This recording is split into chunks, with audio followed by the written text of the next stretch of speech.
Hi friends, आप सभी का हमारे फैक्टर दुनिया में एक बार फिर से स्वागत है। आज फिर से हम आपके लिए अमेजिंग फैक्ट्स से भरपूर एक वीडियो लेकर आए हैं। इस वीडियो में आप कुछ ऐसे नए और इंटरेस्टिंग फैक्ट्स को जानोगे जो आपने पहले कभी नहीं सुना होगा। So without wasting any time, let's get started.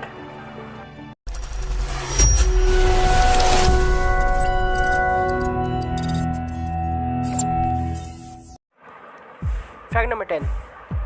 दोस्तों, लद्दाख जो इंडिया में है वह एक मैग्नेटिक हिल है।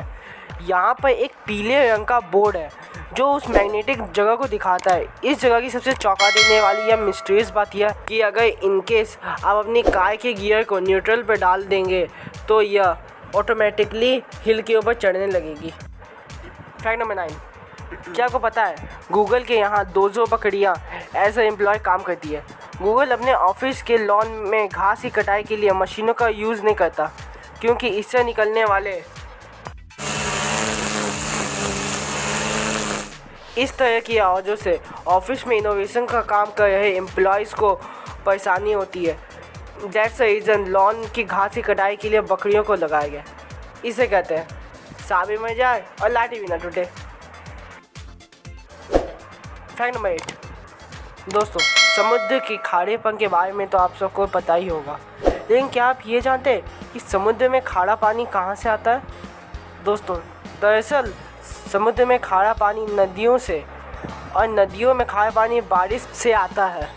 बारिश की बूंदें हवा में मौजूद गैसों और तत्वों से मिलकर एसिडिक हो जाती है और वह पानी नदियों से सागर में चला जाता है, जिससे समुद्र का पानी खारा लगता है। Fact number 7। दोस्तों, मिक्की माउस और उसकी पूरी फैमिली को तो आप सब जानते ही होंगे, लेकिन क्या आपको ये पता है कि मिक्की माउस का नाम मिक्की माउस ही क्यों पड़ा और उसका नाम पहले क्या था? चलिए जानते हैं इस फैक्ट को। मिक्की माउस 18 नवंबर 1928 में पहली बार दिखाई दिया था। इसके क्रिएटर वॉल्ट डिज्नी थे। उन्होंने इसका नाम मॉर्टिमर माउस रखा था, लेकिन लिलियन डिज्नी जो उनकी वाइफ थी उन्हें यह नाम पसंद नहीं आया, इसलिए उन्होंने इसका नाम मिक्की सजेस्ट किया। तभी से इसका नाम मिक्की माउस रखा गया। चलिए बढ़ते हैं अगले फैक्ट की ओर।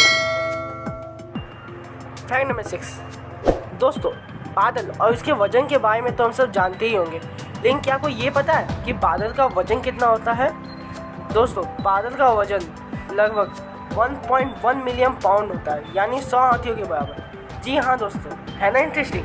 ऐसा इसलिए है क्योंकि वजन एक्चुअली में बड़ी जगह पर लाखों बूंदों में फैल गया है। इनमें से कुछ बूंदें इतनी छोटी होती हैं कि बारिश की एक बूंद बनाने के लिए लाखों बूंद की ज़रूरत पड़ती है। अब बढ़ते हैं हमारे अगले फैक्ट की ओर। Fact number 5। दोस्तों, यदि मैं आपसे पूछूं एक पानी में चलने वाले जीव का नाम बताओ तो आप बता देंगे, या मैं आपसे पूछूं एक उड़ने वाले पक्षी का नाम पूछूं तो भी आप बता देंगे, या फिर एक ऐसे एनिमल का नाम पूछूं जो ज़मीन में चलता हो तो भी आप बता देंगे। लेकिन अगर मैं आपसे एक ऐसे एनिमल का नाम पूछूं जो ये तीनों काम कर सकता है, तब आप सोच में पड़ जाओगे। लेकिन दोस्तों, गरनाई फिश एक ऐसा एनिमल है जो ये तीनों काम एक साथ कर सकता है। सो बढ़ते हैं हमारे अगले फैक्ट की ओर।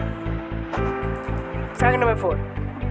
दोस्तों, ट्रेन में तो आप सबने कई बार सफ़र किया होगा और बहुत तरह की ट्रेनों में भी बैठे होंगे, लेकिन क्या कभी किसी इको फ्रेंडली ट्रेन के बारे में आपने सुना है? तो दोस्तों, आज जानते हैं इस बात को। हाइड्रोजन ट्रेन एक इको फ्रेंडली ट्रेन है जो फ्रांसीसी टीजीवी निर्माता ऑलस्टॉम ने बनाया है, जो bright blue Coradia alien train है। यह नॉर्मल डीजल इंजन की कंपैरिजन में 60% कम शोर करती है। ये डीजल इंजन के S2 का एक टैंक फुल करने में 1000 किलोमीटर का सफ़र तय करती है। इसकी last speed 140 kilometre per hour है, इसलिए इसे इको फ्रेंडली ट्रेन माना गया है। अब बढ़ते हैं अगले फैक्ट की ओर। Fact number 3। दोस्तों, हम बचपन से सुनते आ रहे हैं कि पेड़ लगाओ तो ऑक्सीजन पाओगे, और यह बात बहुत हद तक सही भी है।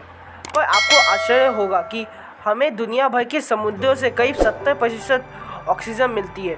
पेड़ों की बात की जाए तो हमें पेड़ों से महज 28% ऑक्सीजन ही मिलती है और बाकी ऑक्सीजन हमें अन्य संसाधनों से मिलती है। तो बढ़ते हैं अगले फैक्ट की ओर।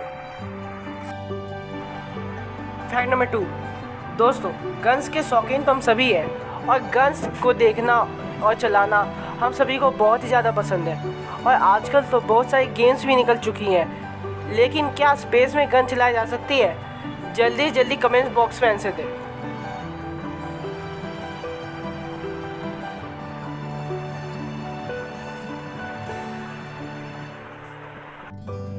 तो इसका जवाब है हाँ, हम स्पेस में भी गन्स को चला सकते हैं, क्योंकि गन्स को काम करने के लिए ऑक्सीजन की ज़रूरत नहीं पड़ती, इसलिए वैक्यूम में कोई प्रॉब्लम नहीं होती है।